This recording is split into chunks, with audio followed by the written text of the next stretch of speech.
yang namanya apa ya, kebutuhan kalori harian kita gitu ya, itu berapa sih gitu.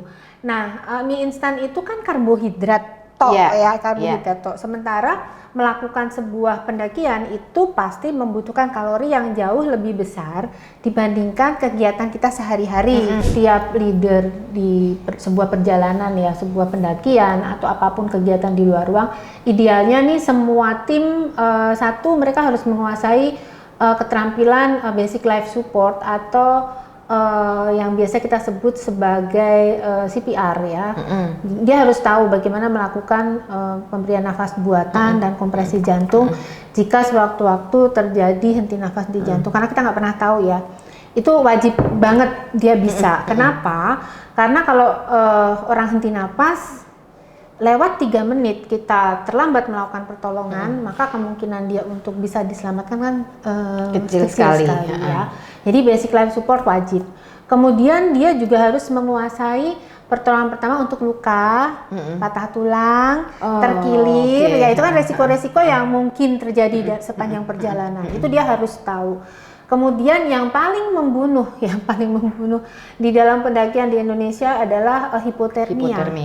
Nah, untuk hipotermia ini harus tahu gejala.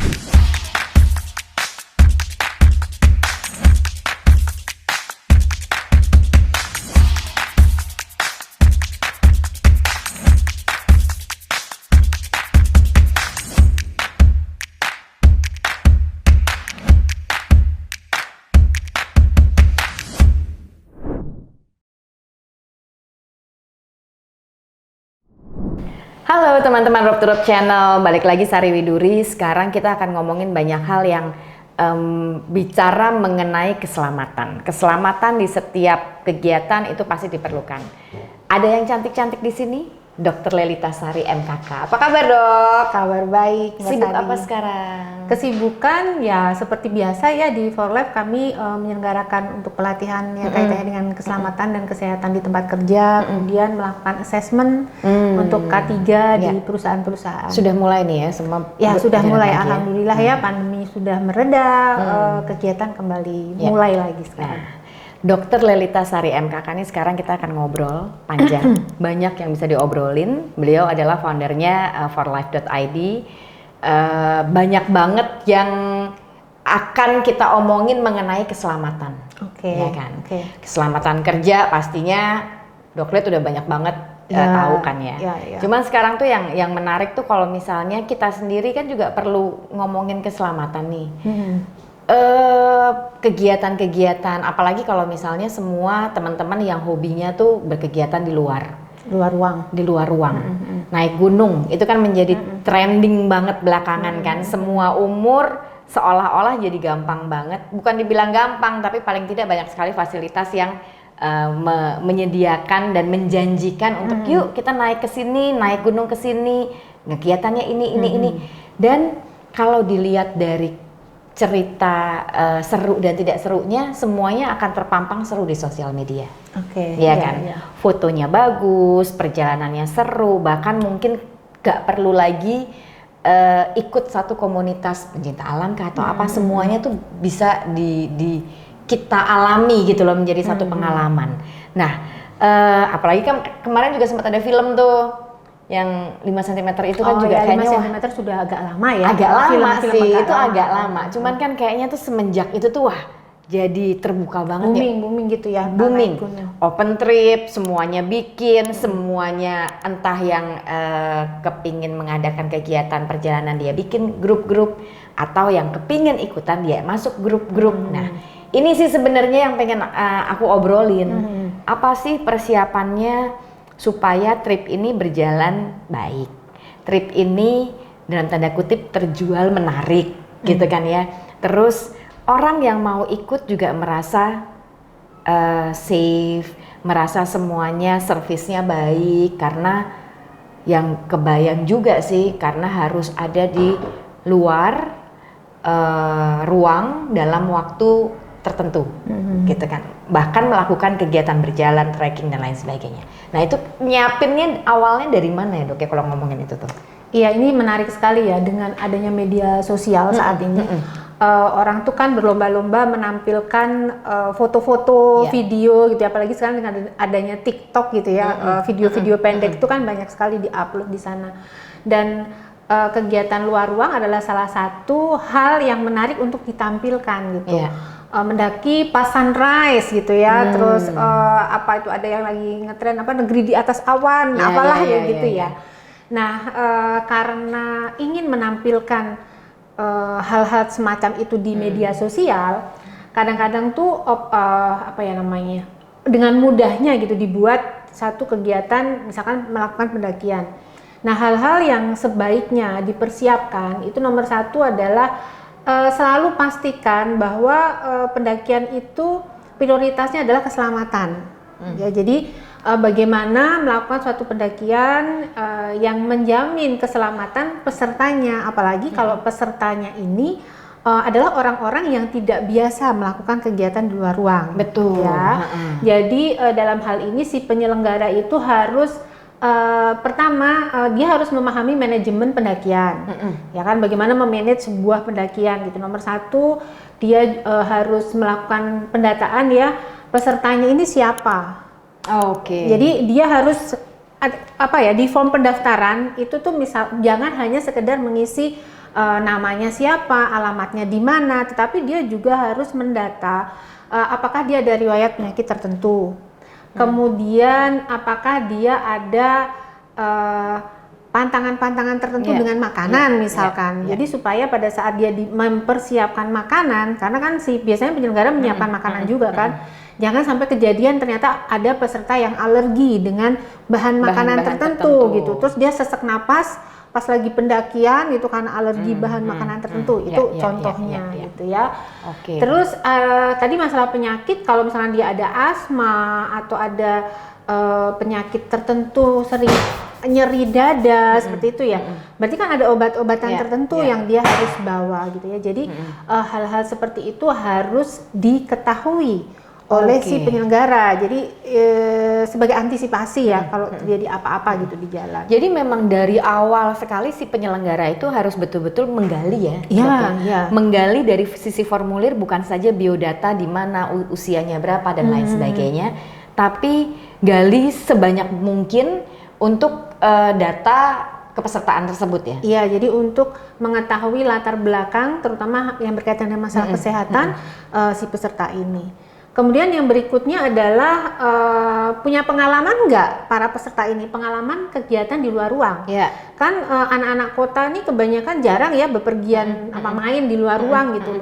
Jalan kaki pun orang Indonesia ini kan tergolong masyarakat paling malas jalan kaki di seluruh dunia. Kita tuh paling malas gitu ya jalan kaki.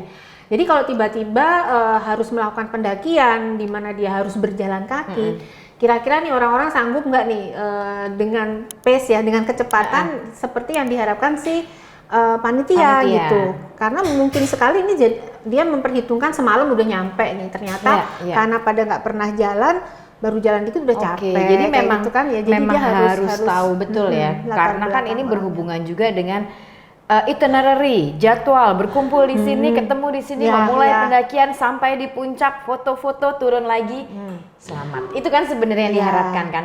Tapi ketika kemudian tidak tahu atau kurang informasi mengenai sejauh mana sih sebenarnya peserta ini kemampuannya gitu ya. Kemampuan mereka. Gimana caranya? Perlu ada latihan bersamakah idealnya gitu, atau mungkin dengan data itu cukup gitu? Nah, memang ada baiknya ya, kan gunung ini ketinggiannya macam-macam ya, Mbak Sari ya. Kalau tingginya, aku nggak hafal tinggi-tinggi gunung, tapi intinya gini, untuk melakukan sebuah pendakian itu kita kan butuh kapasitas paru yang cukup gitu ya, terus harus bugar.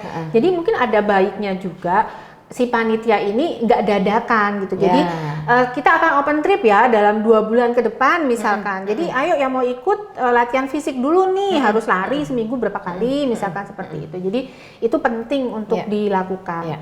Terus jangan lupa juga peralatan untuk melakukan pendakian, karena itu akan sangat mendukung ya, terutama nih alas kaki. Nah, nih kan banyak nih yang naik gunung pakai sendal gunung gitu kan, namanya sendal gunung gitu ya. Jadi dipikirnya itu untuk mendaki gitu. Padahal untuk melakukan sebuah pendakian sebaiknya menggunakan sepatu yang tertutup. Sepatu yang tertutup pun mungkin bisa melindungi ankle-nya gitu ya, karena memang kita nggak tahu menapak-tapak apa yang akan terjadi di sana. Nah ini menarik nih, sandal gunung ini memang menjadi satu barang yang orang anggap sandal untuk naik gunung. Wah kalau udah sandal untuk naik gunung nih berarti nih sandal jagoan banget nih, Iya, gitu iya. kan? Cocok ya. gitu ya, buat Cocok naik nih, gunung ya. gitu kan? Jadi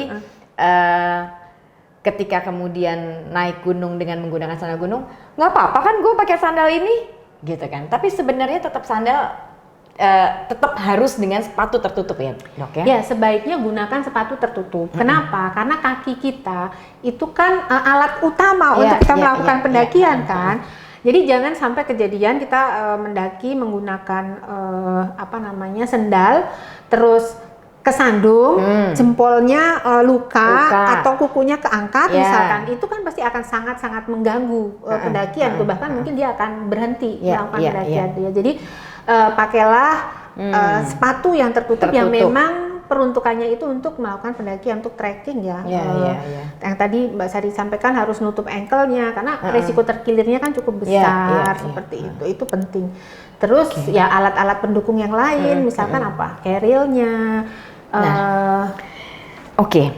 Bajunya kita ngomongin alat-alatnya nih. Ini kan biasanya ketika formulir ayo ikutan trip pertama, aku mungkin sedikit balik ya Dok ya, karena kadang-kadang kemudian yang bikin trip itu sudah biasa sehingga lupa bahwa kita nggak bisa menyepelekan gunung A dan gunung B. Yang ini gampang, yang ini susah, yang ini oke lah, yang ini. Walaupun memang semua persiapannya harus ada dan berbeda-beda gitu kan ya. Nah kemudian terus dia memberikan satu formulir, ada list-listnya apa saja yang mesti dibawa, checklist gitu kan ya. Nah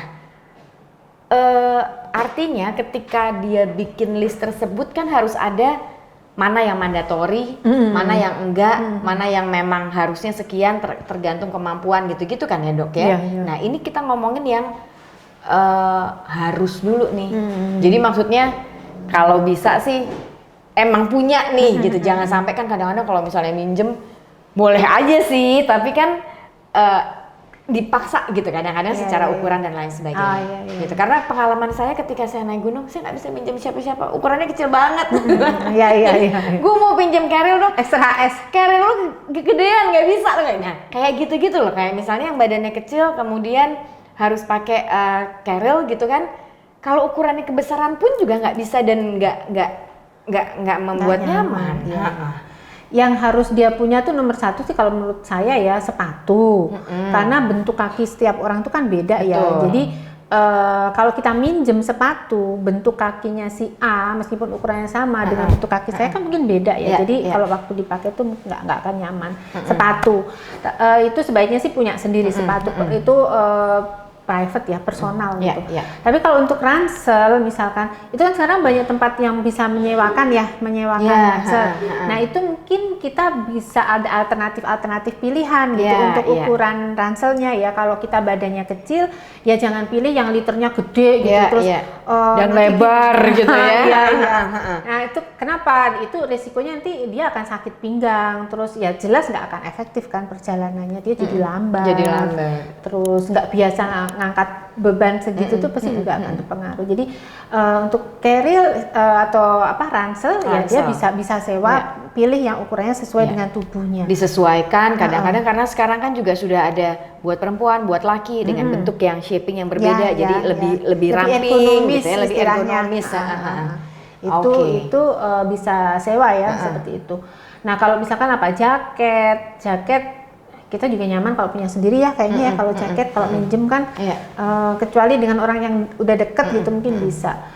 Itu sih sepatu ya yang utama. Sepatu yang utama ya karena memang ketika kita mau melakukan ikutan trip gitu kan ya, ada nih open trip, kemudian siapkanlah sih sepatu itu karena memang kita harus dan berlatih pastinya ya.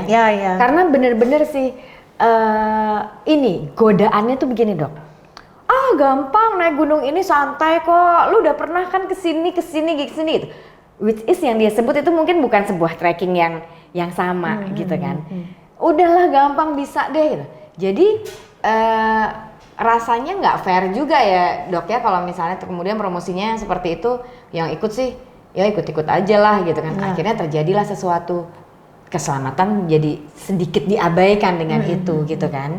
Nah gimana baiknya tuh mungkin kalau teman-teman juga yang udah mulai mengajak nih, apa yuk kita latihan bareng, apa sih yang paling minimal harus dilatih ketika perjalanan trip trekking lah gitu kan ya. Naik gunung ya? Naik gunung lah. Tadi latihan fisik tuh perlu, latihan fisik, ya? lari paling enggak ya. Terus memberikan pengetahuan dasar ya, basic pengetahuan dasar. Waktu pendakian itu kamu nanti akan seperti ini loh, kegiatannya kan jalan kaki, kira-kira lamanya nih sekian jam nih sampai pos berapa gitu ya. Ini kan tergantung gunungnya ya. Terus suhu berapa, terus kita mendaki di musim apa nih, musim panas, musim hujan gitu kan. Nah itu mesti diperhatikan juga dan itu diinformasikan kepada peserta supaya peserta juga siap-siap kan. Oh ya ini kita mendaki ada kemungkinan hujan, berarti dia mungkin perlu bawa jas hujan, perlu menyiapkan tenda juga untuk dia bernaung, misalkan seperti itu. Iya. Jadi memang sebelum trip itu dilakukan berjalan informasi. Ya, gitu informasi harus disampaikan. Idealnya dok, berapa orang sih kalau dari satu grup itu ya? Karena gini, kadang-kadang ada yang bikin trip kecil. Kalau trip kecil pasti udah lebih ringkes lah ya gitu kan. Cuman ada juga yang kemudian trip besar 20-30 orang dengan leader atau kemampuan leader atau idealnya tuh berapa sih satu leader bawa untuk jalan gitu ya, terlepas dari gunungnya juga kali ya. Kalau mau jalan gunungnya ke gunung mana? Yang pasti sih perbandingan antara jumlah tim leader dan tim pendukungnya peserta, dan peserta itu kalau pendapat saya sih 1:5 ya. Satu orang leader bawa 5 gitu ya. Dan itu nanti juga tergantung dari pengalaman si peserta ya. Kalau pesertanya sudah cukup berpengalaman melakukan pendakian, mungkin jumlahnya bisa lebih besar. Tapi kalau dia sama sekali nggak ada pengalaman, perbandingan lebih kecil itu akan lebih safe ya untuk peserta. Karena kalau misalkan ada yang luka di jalan, misalnya terkilir aja, itu kan pasti membutuhkan perhatian ya. Kalau dia nggak biasa melakukan kegiatan di luar ruang, mungkin butuh orang untuk nemenin pada saat istirahat ya. Jadi itu memang harus diperhatikan, perbandingan jangan terlalu besar supaya pengawasan jangan sampai ada yang kececer seperti itu. Iya betul. Dan mungkin harus disamain kali ya. Jadi maksudnya gini, kalau misalnya kan kadang-kadang sekarang juga ada buat remaja SMP gitu kan. Iya pesertanya atau, usia peserta atau mungkin ada grup lansia, bukan lansia sih ya, apa ya? Jelita, jelang 50 tahun. Jelang 50 tahun, jelita gitu misalnya kan. Terus mulai kepingin jalan pelan-pelan atau mungkin sudah lama sekali tidak melakukan kegiatan trekking dan naik gunung. Nah itu kan juga berbeda dong ininya. Ya memang idealnya sih kelompok umurnya tuh yang seumuran lah gitu ya. Jadi kalau open trip kan kadang-kadang tak terduga ya. Betul. Yang ikut ada yang remaja belasan tahun, terus tiba-tiba ada yang ikut juga usia di atas 45 atau 50 gitu ya. Udah gitu begitu banyak lagi yang daftar, buka lagi gitu kan. Ya, jadi panitia harus menetapkan kuota ya. Begitu terpenuhi, misalkan kita kali ini hanya akan terima 20 orang, ya udah dia harus patuh ya dengan batas tersebut. Jangan kemaruk ya, oh mumpung banyak nih yang daftar nih gitu ya. Kalaupun banyak ya udah pending, dijadwalkan lagi mungkin. Mending gitu. Kan? Jadi batch kedua, batch ketiga gitu ya. Terus usia minimal berapa, maksimal berapa itu disebutkan aja. Jadi supaya meminimalisir risiko ya. Jadi filterisasi di awal sekali udah dari situ juga ya. Oke. Nah, kalau leader tadi kan idealnya satu leader untuk 5 orang. Jadi kalau misalnya jalan 20 ya masing-masing paling tidak ditemani ada satu leader gitu kan ya. First aid apa sih yang harus dimiliki harus dikuasai dikuasai oleh seorang leader? Jadi setiap leader di sebuah perjalanan ya, sebuah pendakian atau apapun kegiatan di luar ruang, idealnya nih semua tim satu mereka harus menguasai keterampilan basic life support atau yang biasa kita sebut sebagai CPR ya. Dia harus tahu bagaimana melakukan pemberian nafas buatan dan kompresi jantung jika sewaktu-waktu terjadi henti nafas di jantung, karena kita nggak pernah tahu ya. Itu wajib banget dia bisa. Kenapa? Karena kalau orang henti napas lewat 3 menit kita terlambat melakukan pertolongan, maka kemungkinan dia untuk bisa diselamatkan kan kecil sekali ya. Jadi basic life support wajib. Kemudian dia juga harus menguasai pertolongan pertama untuk luka, patah tulang, terkilir, ya itu kan resiko-resiko yang mungkin terjadi sepanjang perjalanan. Itu dia harus tahu. Kemudian yang paling membunuh di dalam pendakian di Indonesia adalah hipotermia. Nah, untuk hipotermia ini harus tahu gejala tanda awal sekali itu seperti apa. Karena semakin dini kita mengenali gejala tandanya, pertolongan pertamanya itu akan lebih mudah dibandingkan setelah dia hipotermia berat gitu ya. Jadi dia harus tahu mengenali gejala tandanya. Dari level yang paling ringan, sedang, berat gitu ya. Kemudian bagaimana melakukan tindakan pertolongan pertama yang benar. Karena beberapa kasus ya saya baca yang kasus meninggal di gunung karena hipotermia itu pertolongan pertamanya tidak benar itu loh. Ada yang digosok dengan balsam, ada yang dikasih kopi gitu ya. Jadi itu adalah teknik-teknik pertolongan yang nggak benar dan akhirnya malah menyebabkan fatality gitu, orangnya meninggal. Jadi hipotermia itu yang harus dia kuasai. Kemudian teknik evakuasi. Jadi bagaimana kalau misalkan nih amit-amit gitu ya pesertanya itu ada yang harus dievakuasi karena dia cedera.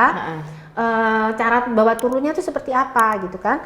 Jadi disitulah setiap anggota tim panitia gitu ya, itu harus tahu tindakan-tindakan pertolongan pertama sampai bagaimana mengevakuasi dengan selamat. Itu harus tahu. Nah, ngomongin hipotermia, ini ada beberapa kasus gitu ya, saya sempat baca juga. Seperti yang tadi dokter bilang, kita kenali gejala-gejala yang sangat ringan. Nah, artinya si leadernya juga harus paham, bahkan si pesertanya diri sendiri kita juga mulai mengenal kan, wah nih kayaknya gue udah mulai rasa-rasa ini nih gitu kan ya, jadi berjaga-jaga juga. Tapi kadang-kadang ekstrimnya yang terus kemudian ada gitu ya di berita gitu, dikiranya kesurupan dok, gitu loh. Jadi wah dikiranya kesurupan nih, akhirnya malah didoa-doain. Ya, ada yang ngiranya kesurupan, ada yang dibilangnya kamu tuh manja banget sih gitu ya. Karena gejala-gejala dan tanda awalnya itu dia hanya kayak misalkan kesandung-sandung kalau jalan, kayak ngantuk gitu ya. Terus kalau diajak ngomong suka rada-rada nggak nyambung, gitu ya. Nah itu sebenarnya tanda-tanda tuh, apalagi kalau pada saat itu cuacanya tuh lagi turun hujan, angin cukup kencang misalkan ya, karena basah disertai dengan angin. Itu suhu yang akan dirasakan oleh tubuh tuh lebih rendah dibandingkan kalau tidak ada angin gitu ya. Jadi kalau kita menemukan ini orang kok dari tadi jalannya nyandung-nyandung mulu ya, lebih baik istirahat dulu, bikin tempat berteduh, ngerebus misalkan wedang jahe gitu ya, anget-anget, terus yang bajunya basah diganti, itu akan lebih menyelamatkan dibandingkan kita nunggu sampai orangnya tuh udah bener-bener setengah sadar, ngomongnya udah ngaco-ngaco. Itu yang sering disebut kesurupan, dikiranya kesurupan, padahal dia ngomong ngaco-ngaco itu karena kesadarannya sudah menurun. Nah, menarik tadi dokter bilang ganti bajunya. Kadang-kadang ini teman-teman ini ya suka malas ganti baju juga nih, gitu kan. Jadi begitu berjalan kita nggak sadar jalan dengan suasana suhu yang sedikit dingin, angin, nggak keringetan atau keringet-keringet biasa, nggak apa-apa gitu kan ya. Tapi nggak diganti sampai akhirnya hujan atau apa tetap nggak diganti. Nah itu kadang-kadang juga perlu menjadi apa ya, mesti terus diingat gitu ya. Mungkin teman-teman yang melakukan perjalanan atau teman-teman yang kemudian bikin open trip gitu kan, ingatkan salah satunya itu rasanya ya.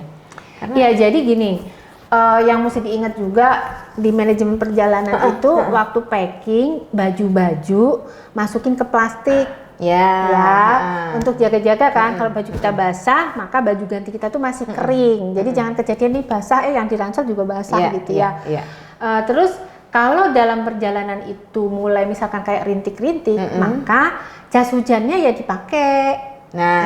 Jadi supaya nggak basah-basah amat gitu ya.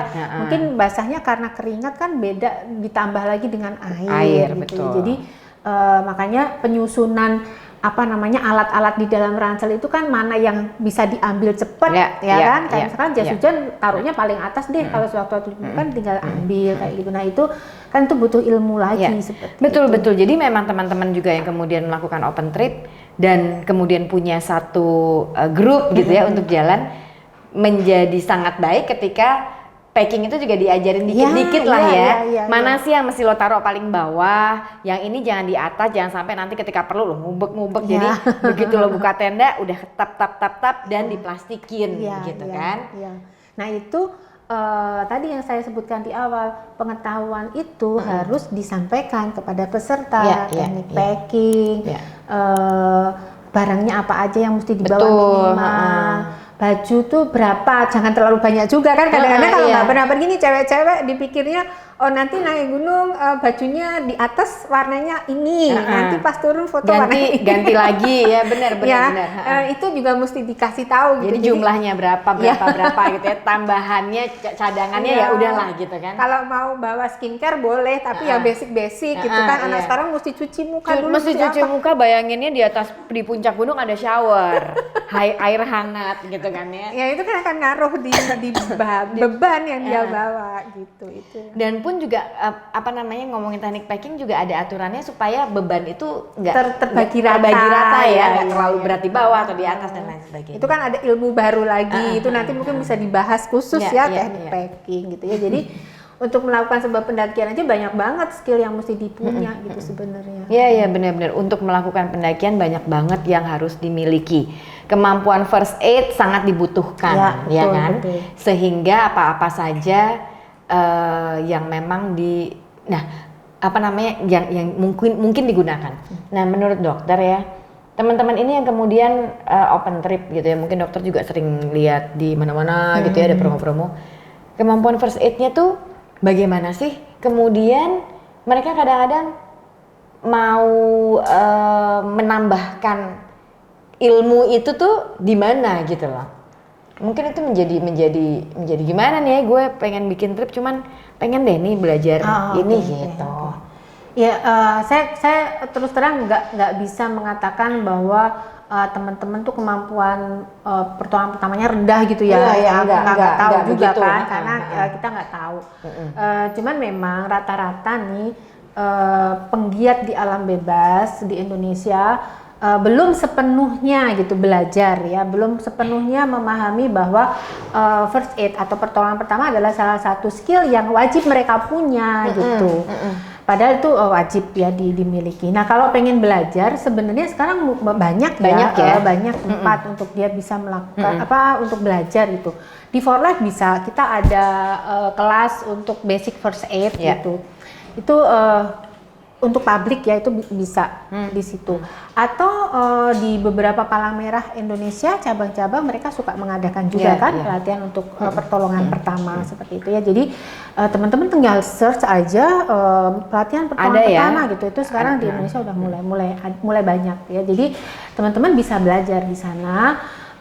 Terus pilih yang memang qualified gitu ya, qualified untuk melakukan pelatihan tersebut gitu. Jadi itu sih, kalau bagaimana kemampuan mereka ya aku nggak tahu. Nggak tahu ya, karena memang mereka pastinya punya kemampuan yang cukup baik. Cuman kan paling tidak pasti teman-teman juga terus ingin menambahkan ilmunya atau terus mempertahankan, merefresh lah. Karena satu perjalanan open trip dengan satu grup selamat karena memang persiapannya sudah cukup baik. Tapi kan itu kan perlu terus di refresh gitu kan, supaya jangan sampai nanti ketika perjalanan ke sekian ribu gitu. Ya jadi idealnya refresh itu per 2 tahun. Per 2 tahun. Karena sebenarnya gini, ilmu pertolongan pertama atau first aid ini diharapkan kan nggak kepake. Diharapkan tidak terpakai, betul. Diharapkan tidak digunakan karena kalau digunakan berarti kan ada kecelakaan, ada yang sakit seperti itu ya. Sehingga karena diharapkan nggak kepake, umumnya memang jarang kepake. Jadi 2 tahun tuh udah lupa gitu ilmunya, sehingga harus di refresh lagi gitu. Jadi 2 tahun. 2 tahun ya. Ya. Oke. Nah, ini banyak banget kemudian. Kalau tadi sudah manajemen perjalanan dengan packing, dengan berapa baju, dengan berapa waktu kan juga harus disesuaikan dengan pesertanya. Makanan. Nah itu ya makanan. Makanan ini pertama seperti yang tadi dokter bilang di awal, setiap orang mungkin punya, enggak semuanya, cuman mungkin ada 1-2 yang alergik dengan satu bahan. Kemudian kedua, gizi, menu, dan lain sebagainya. Kemarin juga baru dengar ada yang cerita, wah baru ikut trip nih perjalanan ke satu gunung Rinjani gitu ya. Rinjani, seru kan? Itu menjadi satu destinasi hampir semua orang kali di belakang ini gitu kan ya. Kemudian pagi, siang, sore, malam mie instan dengan berbagai ragam dibuat, diolah sedemikian rupa. Tapi tetap aja mie instan itu gimana dong? Rasa gitu kan? Bakso, sorenya rasa kari. Kalau gitu saya habis pergi-pergi pulang rindu makan mie instan. Kalau ini perjalanannya mie instan terus, wah gimana nih? Iya, jadi gini, kalau ada yang namanya kebutuhan kalori harian kita gitu ya, itu berapa sih gitu. Nah, mie instan itu kan karbohidrat karbohidrat tok. Sementara melakukan sebuah pendakian itu pasti membutuhkan kalori yang jauh lebih besar dibandingkan kegiatan kita sehari-hari kan, sehingga kita butuh tenaga yang lebih banyak. Bahan bakarnya harus lebih banyak dong, sehingga perlu perencanaan menu yang baik gitu ya. Jadi janganlah peserta perjalanan dikasih pagi mie instan, siang mie instan, sore mie instan gitu ya. Jadi ya bikinlah menu yang mudah disajikan, tetapi bisa memenuhi kebutuhan kalori harian si peserta ini. Misalkan apa? Banyak kan sekarang makan makanan kaleng untuk sumber proteinnya mulai dari misalkan apa sih sarden. Kalau daging cincang tuh apa yang dikalengin itu aku jadi lupa ya namanya. Terus telur sekarang kan kita bisa bawa ada wadahnya wadahnya yang biar bisa dia nggak pecah. Terus alat masak juga sekarang udah makin canggih-canggih, kompor gasnya kecil, terus penggorengan itu komplit lah dan compact gitu ya. Kita nggak perlu gantung-gantung bawa panci kan enggak gitu ya. Sekarang tuh semuanya jauh lebih bagus dibandingkan zaman saya dulu masih suka daki gunung gitu berapa belas atau puluh tahun yang lalu ya. Jadi perencanaan menu penting. Itu ada ilmunya tersendiri ya, kayaknya ada temen yang memang dia ahli banget gitu bikin menu untuk perjalanan seperti itu. Tapi memang semuanya harus terpenuhi ya, tidak hanya kemudian karbohidratnya yang banyak banget gitu ya. Iya. Jadi usahakanlah terpenuhi kebutuhan karbonnya, proteinnya. Sayur buah juga bisa dibawa. Bisa dibawa, jadi selera terpenuhi, rasanya juga nikmat.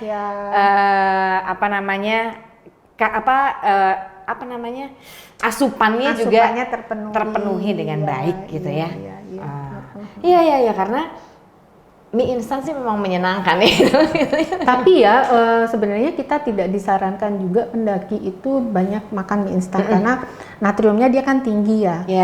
Dan itu membuat cairan tubuh kita tuh lebih banyak terserap ke sana sehingga kita jadi kayak dehidrasi gitu ya. Jadi kalau dalam satu hari 1 kali disajikan sih masih oke. Tapi kalau 3 kali sehari disajikan sarapan, makan siang, makan malam itu ya nggak bagus ya untuk si peserta pendakian itu. Terus jangan lupa air minum ya, jadi air minum juga harus terpenuhi. Terus perlu perhatian juga kopi. Kopi itu nggak terlalu disarankan. Kenapa? Karena kopi itu sifatnya diuretik. Jadi kalau kita habis kopi kan kebelet pipis. Oh iya. Ya, diuretik itu artinya dia membuat kita jadi kebelet pipis gitu. Jadi pilihlah minuman yang netral, kayak apa tadi aku bilang, jahe, air jahe ya.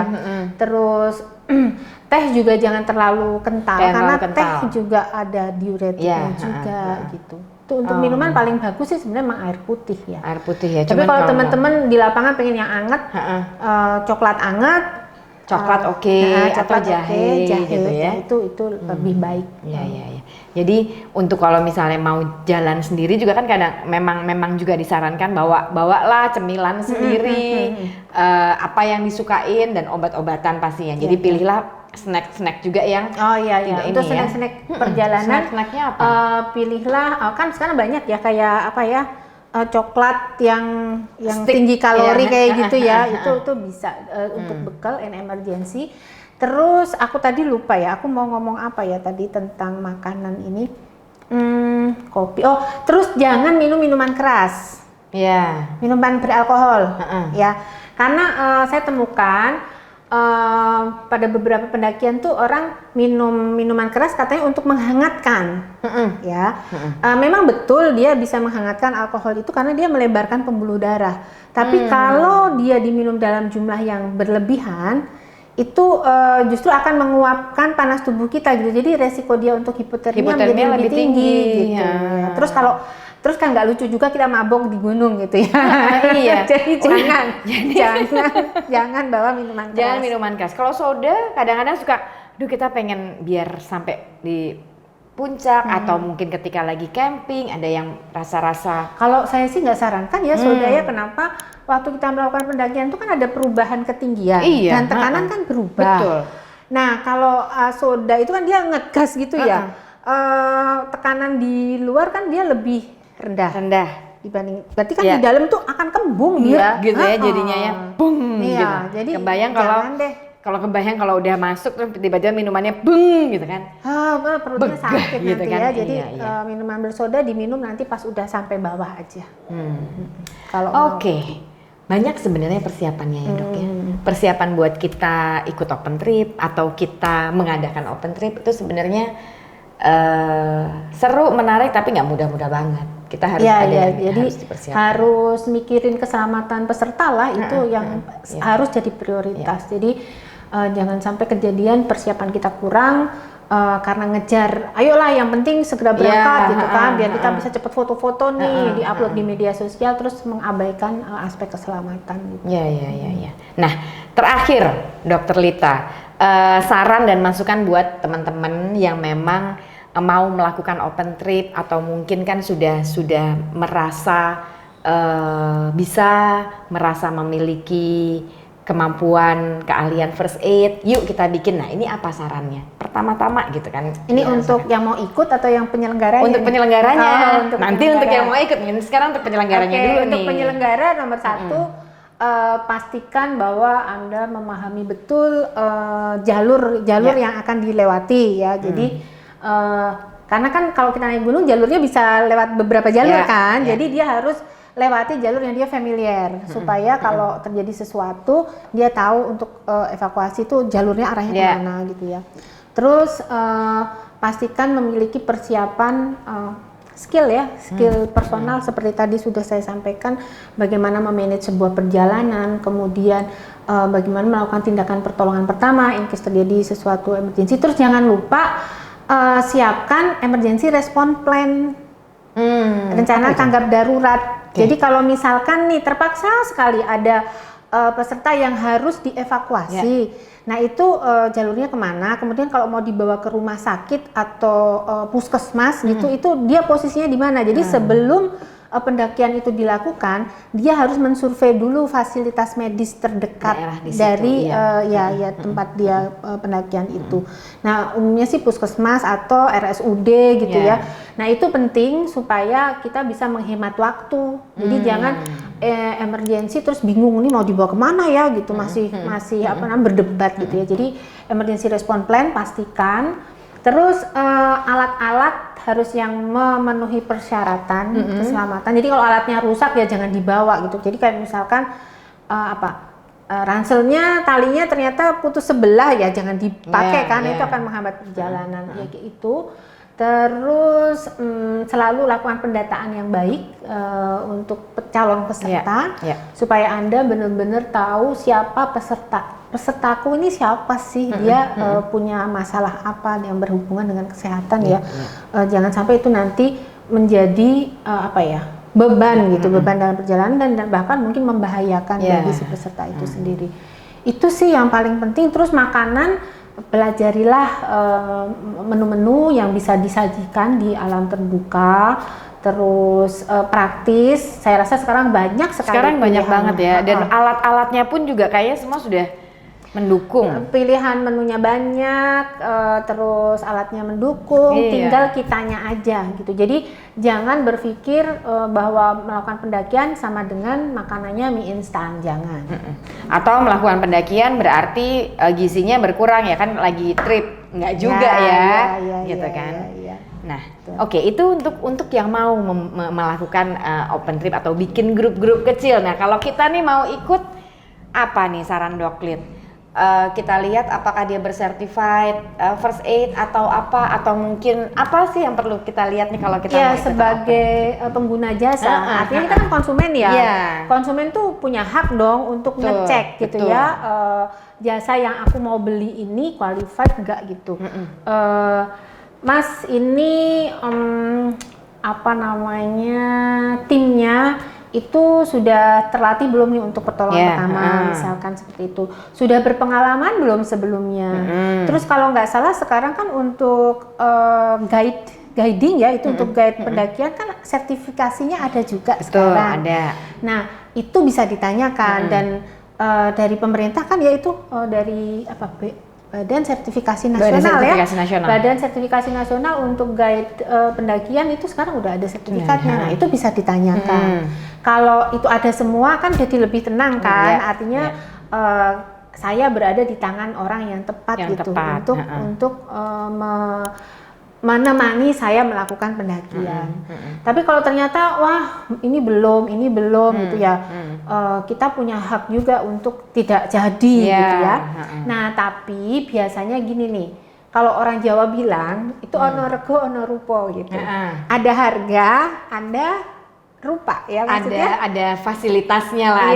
Jadi kalau harganya murah, kalau kita ngejar murah, kadang-kadang aspek keselamatan itu diabaikan gitu, berkurang lah ya, dikurangi. Harganya lebih tinggi, keselamatannya lebih baik, servisnya juga lebih baik gitu ya. Jadi